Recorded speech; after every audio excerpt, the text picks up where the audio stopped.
With Honda canceling the Civic Coupe and Fit here in America, the Japanese automaker has just left a big hole in the product stack. The last Honda Coupe that wasn't named Civic or Accord was the Honda CR-Z, a small sporty hybrid that could be had with a manual transmission, sporting over 120 horsepower for around $20,000 US back in 2010. The Coupe Hybrid received a refresh in 2016 only to be discontinued in June of that year. The CR-Z always looked the part, but its dismal performance, so-so fuel economy, and lack of usable space ended up being the death of the unique spiritual successor to the iconic CRX. Honda just did the unexpected and re-registered the trademark for the CR-Z here in North America. And in today's video, we'll talk about several news updates for Honda and of course dive a little deeper in the possibility of an electrified Honda Coupe. Welcome back, Lexurious Fleet. My name is Kirk and this channel is dedicated to Japanese autos. Subscribe so you won't miss my breaking coverage on Honda and all the vehicles from the land of the rising sun. Over at Motor One, CR-Z trademark my signal, the quirky hatchbacks return. On July 29th, Honda applied for a new trademark, the CR-Z, in the United States. And the previous trademark for CR-Z expired June 30th of 2017. And there's no evidence of international trademark for the CR-Z outside the United States. They say at this point, the United States Patent and Trademark Office hasn't even started checking the paperwork to grant application. And my guess because of this is because of COVID. A lot of people aren't in their offices to be able to process these things. Of course, it had the 1.5 liter 4-cylinder with hybrid assistance, producing a little over 120 horsepower. Then for 2013, they boosted it to 130 horsepower. Heading over to Spider 7, Japanese Scoop website, they're saying the possibility of eHEV hybrid installation, and that can be seen from the current Honda Fit, which was just canceled here. In Europe, it's called the Jazz, I believe, and then it has been called the City at different points in time too. So the horsepower on this isn't going to be too thrilling. It's not going to be much different than what we saw on the old CR-Z. However, Spider 7 says the next model has been rumored to have a high-performance Type R setting. So we assume Type R in the forecast CG. That's what this picture is right here. If it looked like this, it really just looks like a Honda Civic Coupe Type R, if you ask me. So would you guys be excited about the return of the CR-Z here in the States? I always love the looks of it.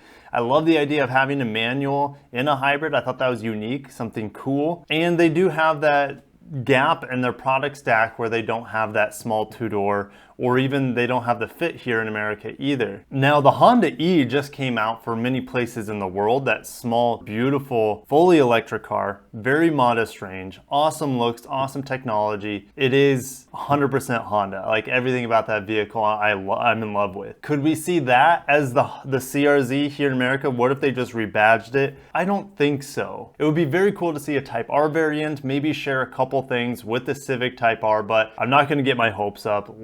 Let's wait and see. I still think it might be a year or two before we see anything on the CR-Z front. But yeah, I can't wait to see in the comments on that one. And moving forward, over at Electric, Honda's trunk-sized Motocompo gas scooter may be going electric. This thing is super cool, super iconic. We just talked about the Honda City a little bit. This came with the original Honda City back in the 80s. I was really surprised that there are approximately 50,000 Motocompos that were produced and sold from 81 to 83. It's so cute. Oh my gosh, I can't deal, guys. This looks so much like the current Honda E. You can see the round headlights, just the small, compact, boxy nature of it. And then they need to be able to throw this in with that new Honda E as a fully electric scooter. So the latest move includes filing at the United States Patent and Trademark Office for the Motocompacto. Honda describes the Motocompacto simply yet unambiguously as relating to land vehicles, namely electric scooters. Cat's out of the bag, guys. So it was filed at the end of July, and yes, the original name was Motocompo, but Motocompacto is what they're going for with this electric one. And then at the Tokyo Motor Show in 2011, Honda debuted what the vehicle is going to look like, at least pretty darn close. It just has taken forever for them to even register a trademark. 10 years, 9 years, 9 years for them to register the trademark after coming out with this original electric concept. Too long Too long, Honda. What if they debut the CRZ and the Motocompo together? What if they go together hand in hand? Sign me up. Where do I sign? Now, not so exciting news. Over at The Verge, Honda recalls 608,000 vehicles for faulty software. So this includes the Odyssey, the Pilot, and some more because of faulty software that can, among other things, cause the backup camera to fail and the driver display to malfunction or reboot. Recalls begin September 23rd. The brand new passport's even affected. Incorrect instrument panel control module software that can cause the display not to show critical information like speed, engine oil pressure, and gear selection until the car is turned on and off again. Displays can also randomly reboot, and of course the backup camera might not show up at all. So another 500,000 recall for those same vehicles, but not the Odysseys for some reason. But they have an issue with their incorrect central network software programming, which causes errors to occur that can delay or prevent the rearview camera image from displaying. It can also mess with in-car audio. The cool thing is that they can actually do an over-the-air update or visit a dealer. But yeah, why would you visit a dealer when you can just do it over the air? And there's just even more recalls here down at the bottom. But moving forward, it looks like Motor One, I saw CNET was another one that they actually got a chance to sit in the new TLX and listen to the sound system. And yeah, you can read about how things sound, but you know, I can look at this wiring diagrams and the type of speakers and where they're portioned, but it sounds like it's gonna be really good sounding, and I would be interested to see how it compares to the Mark Levinson system,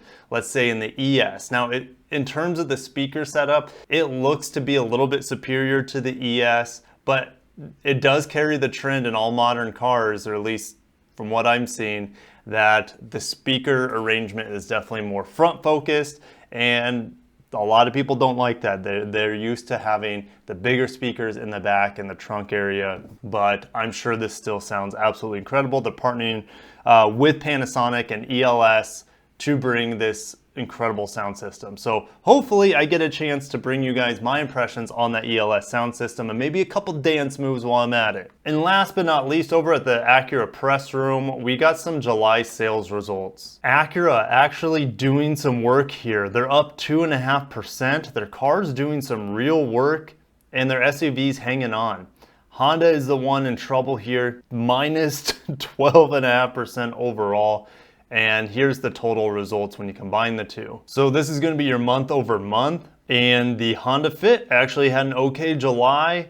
HRV had a really good July, and the Honda Pilot and the Honda Ridgeline kind of held their ground there. Looking at Acura, so the ILX holding its ground. NSX, well, they sold 5 more units. So RLX with those closeout sales, guys. But look, they sold 134 cars, but those closeout sales helped move that inventory since it is discontinued now. TLX doing well, and again, those sales are probably through the roof right now because they're making way for the new TLX inventory.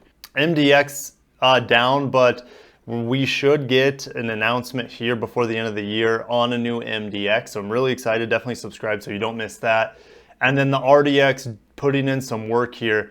But if you look at the grand picture, guys, if you just add up all of Honda and Acura year to date, minus, let's round up 22%, and their DSR is a little bit worse. So that's their daily sales rate, so they haven't had as many selling days this year. But yeah, year over year change, minus 22%. That's the effect of the global economy, thanks to COVID and the Illuminati, whatever. And yeah, lots of news today. Motocompo, that's what I'm most excited for. New CRZ, I don't know. The last one was super cool looking, but the fact that it never really matched its looks with its performance or miles per gallon. The fact it was a hybrid and it still didn't get that great of gas mileage. So if Honda comes out with that Motocompo, I can't stop thinking about it. That electric one, I'll get it on the channel. I'll do burnouts, I'll do wheelies on it for you guys, because that's what the Lexurious Fleet is for. Japanese automobiles and scooters count. And yeah, guys, you guys rock. Thank you so much for watching. Exciting times ahead for the channel. I leave in just a few days to go to Denver so I can test drive an MX-5 in the mountains, and I can also test drive an 8.6 Hakone edition. So thank you so much. See you in the comments. Take care of yourselves. Peace out.